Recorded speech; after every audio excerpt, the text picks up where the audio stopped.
Hello guys and welcome back. Let's see what's happening here in the crazy West. Let's Google it. Let's see here. Charlie Hebdo attack, 3 days of terror, 12 killed, 11 injured, in France. Google. This wasn't what I was looking for. Stupid Google.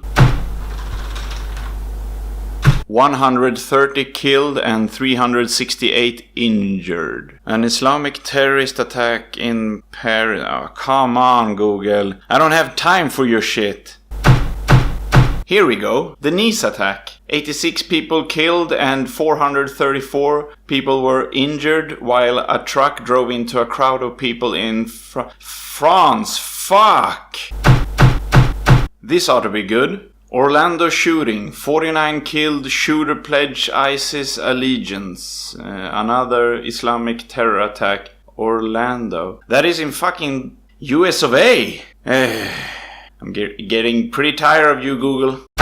Here we go, another article. A truck drove into a crowd of people, killing 5 and injuring 15 in Stockholm. Google, at least we are back in Europe. The Guardian reads, 22 killed and 59 injured in suicide attack in Manchester Arena. Among those killed, 22 girls, children were killed by an Islamic terrorist. Google, why are you showing me this? I didn't ask for this. Here we go. Finally, thank you, Google. London attack. Theresa May says enough is enough after 7 died and 48 injured by an Islamic terrorist attack. This is nothing new in the West, so we need to address the root problem of the cause of all of these terrorist attacks made by Islamic terrorists. But there is hope. An imam called Mohammed Tawhidi is talking in national TV in Australian news about how young Muslims get radicalized in mosques and even being able to buy stickers and flags that represent Al-Qaeda, and also addressing the book, the Bukhari. When my parents came to this country, they came because of Saddam Hussein's oppressive regime and the mass executions and the problems therein. But why did they come to Australia when many Muslim countries were still at peace? They could have gone to any other country that had no war. Many of the Arab Gulf countries are beautiful as you see them today. But my father made the choice, and he was an imam himself and still is. He made the choice to come to Australia because it was a non-Muslim country. Now, if we knew that after 30 years we're going to have burqas running around and mosques being erected in every corner and people proposing Sharia law against democracy in this country, we wouldn't have come. But since I've been raised here and I drank Australia's water and ate its bread, I am not prepared to stay silent when I see people wishing to change this country and change its values and the democracy within. The blame usually is thrown against the Zionists, saying that the Zionists are the ones that created radical Islam, and that's not true. Zionism takes advantage of what is already there. There was already a radical scripture that they funded and created an ideology out of. I believe that the entire religion needs a review. I believe that there are certain books that need to be banned from this country. There are books that are regarded the second book after the Quran. And all mainstream Muslims believe in this book. The Bukhari, a very famous book. It's present in at least the majority of Muslim homes, at least. It's everywhere. It's put on the shelf right beside the Quran.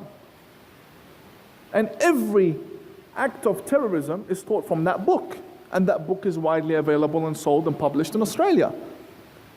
And sometimes even given to prisoners to tell them that, hey, you have a second chance.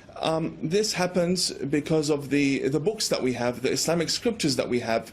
They push the Muslim youth to believe that if you go out there and you kill the infidel, that's how you will gain paradise. But they're listening to preachers, if you like, sermons, 2 or 3 sermons by clerics like yourself, radical clerics.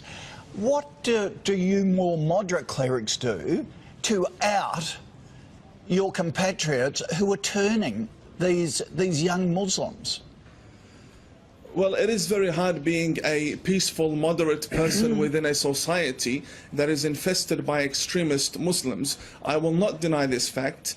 We have a large number of Muslims that are extremists, even in Australia, and we see them when they come out in the Sydney riots, and we see them attacking the police. So we're being infested by radical clerics here in Australia? Yes, clerics and followers as well, and I've said this to many government authorities, and I'd like to show you something. I bought this 2 days ago from a shop within Melbourne. This is Al-Qaeda's flag. These are stickers that are being sold for a few dollars. They have them on their windscreens, they have them everywhere. Now, I know that these things can be obtained from anywhere, even online or even on the internet. But when you have stores openly selling these items with full audacity and creating this jihadi atmosphere. We need people like this. We need leaders to take action and take this problem seriously. We can't have people dying all around the world because that we are too naive to see what the problem really lies within the Islamic community. Now is not the time to go on Twitter and hashtagging about how much you hate terrorism. It's not about hashtagging about love and stuff like that. That won't help at all. You're just fueling the fire, or at least you're doing nothing, because those hashtags and those profile pics on Facebook won't do shit. I'm sorry to say it, but you need to wake up. You need to start realizing what's happening around the world. If we're gonna have freedom of religion, we need to have religion free from these terror attacks. If you have scriptures or anything that can radicalize people to make them commit suicide just to get to heaven,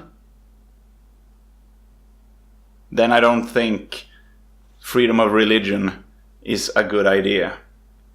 I want people to be able to go down the street without having the fear of being mowed down by a truck or a car, or stabbed, or go to a concert and being blown up into bits and pieces.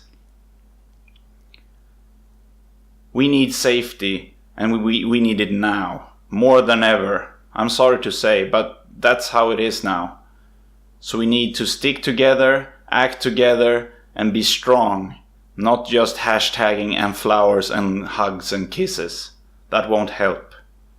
We need strong leaders. We need people like him, Mohammed Tawhidi, to speak out the truth, even though it hurts, because feelings doesn't trump logic. Not anymore. Not anymore.